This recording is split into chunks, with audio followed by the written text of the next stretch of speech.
Ami, entends-tu le vol noir des corbeaux? Entonné par des manifestants, des chanteurs de variété ou bien par le chœur de l'armée française, le chant des partisans appartient à tout le monde. Mais saviez-vous qu'il s'agit de l'hymne de la résistance ? La musique est composée en 1941 pendant la Seconde Guerre mondiale. Sa compositrice, Anna Marly. Née en Russie en 1917 pendant la Révolution d'Octobre, Anna Marly s'exile en France avec sa famille. C'est là qu'elle apprend la musique. 1939, la Seconde Guerre mondiale éclate. La jeune femme s'engage à Londres comme cantinière des forces françaises libres, où elle servira un certain Charles de Gaulle. Les bombes volantes, les bombes incendiaires, le quartier général de Gaulle qui était en somme notre quartier général, les soldats qui venaient, qui partaient, les aviateurs, c'était une atmosphère tellement spéciale, tellement stimulante qu'on ne pouvait pas faire autrement que ou chanter, ou crier, ou marcher, ou se sacrifier. Chanter, Anna Marly va le faire. Elle interprète ses ritournelles d'avant-guerre dans des théâtres dédiés aux armées. En 1941, la bataille de Smolensk éclate. Les Allemands tentent de prendre Moscou. C'est en lisant un article sur le rôle des partisans soviétiques durant la bataille qu'Anna Marly compose un air. Quelques notes entraînantes, inspirées d'une mélodie populaire slave. Le chant des partisans est né.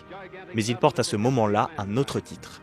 J'ai vu cette salle énorme, il y avait beaucoup de marins, je me dis bien je vais essayer. Et je chante ce que j'appelais immédiatement la marche des partisans. Et alors il y a eu un silence immédiat qui m'a un peu inquiété. Je me dis c'est pas possible, ça doit être un four, ça ne porte pas la chanson. Et puis alors tout à coup c'était un tollé d'applaudissements. Et alors j'ai compris que la chanson avait quelque chose de magique. Ami, entends-tu le vol noir des corbeaux sur les plaines?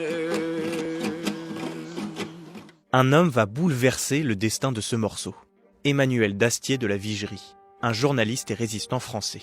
De passage à Londres en 1942, il entend Anna Marly l'interpréter. Séduit par la mélodie, il fait une proposition inattendue. L'utiliser comme indicatif musical pour une émission de radio de la BBC consacrée à la France libre et animée par le résistant André Gillois. Honneur et patrie.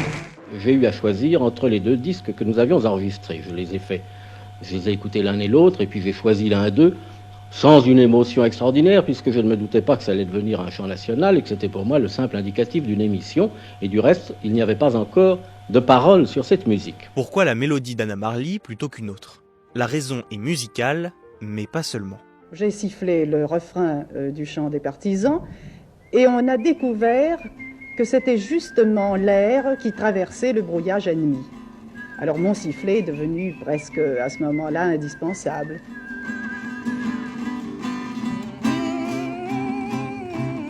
Emmanuel Dastier de la Vigerie ne s'arrête pas là. Convaincu que c'est avec les chansons que l'on gagne une guerre, il propose aux auteurs et résistants Kessel et Druyon d'en écrire les paroles. Il nous a demandé, à Maurice et à moi, si nous pouvions composer un chant qui serait un chant des maquis, un chant de révolte, propre à animer la France, encore plus, du désir de libération. Pour les paroles, l'idée est simple. La chanson doit donner l'impression d'avoir été écrite en France au cœur d'un maquis. Un narrateur résistant appelle les Français à lutter contre l'oppresseur avec un vocabulaire simple et universel.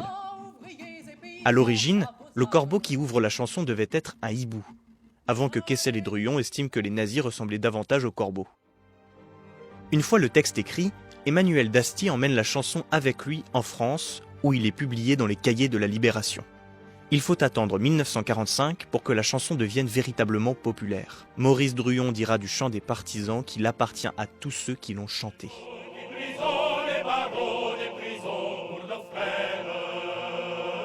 D'un air sifflé pour franchir le brouillage ennemi, le chant des partisans est devenu une chanson nationale. Je ne pensais pas que ça allait aller si loin, vraiment, lorsque je l'ai sifflé à la BBC de Londres.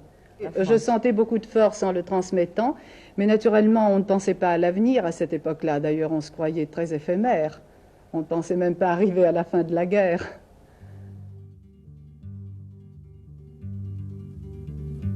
When they poured across the border, I was cautioned to surrender. Anna Marley a composé une autre chanson à Londres pendant la guerre, La complainte du partisan, un titre qu'elle surnommait la cousine du chant des partisans, et dont le chanteur canadien Leonard Cohen s'est inspiré avec son titre The Partisan. Cette même chanson est reprise par la chanteuse américaine Joan Baez, qui fait l'amalgame avec le chant des partisans. La chanson est française de naissance, c'est le chant des partisans. Maintenant, elle appartient au monde entier. An old woman gave us shelter, kept us hidden in a garret.